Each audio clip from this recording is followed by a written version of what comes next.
How to transfer group members to another group on WhatsApp. So the very first thing you want to make sure that you're running the latest version of the app WhatsApp. If not, head over to your app store and then update it. Once you've got the latest version, simply open the app. Enter login credential and make sure that you are logged into a specific account. Once you have been logged in, it will land you on this page.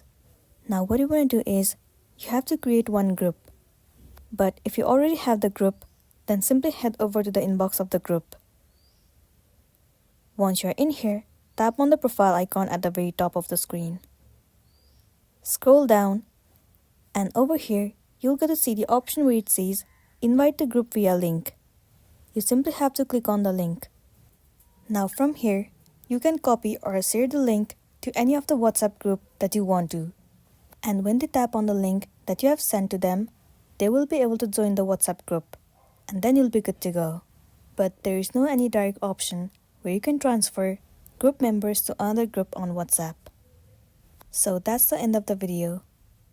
Make sure to smash the like button and consider subscribing if you found this video helpful.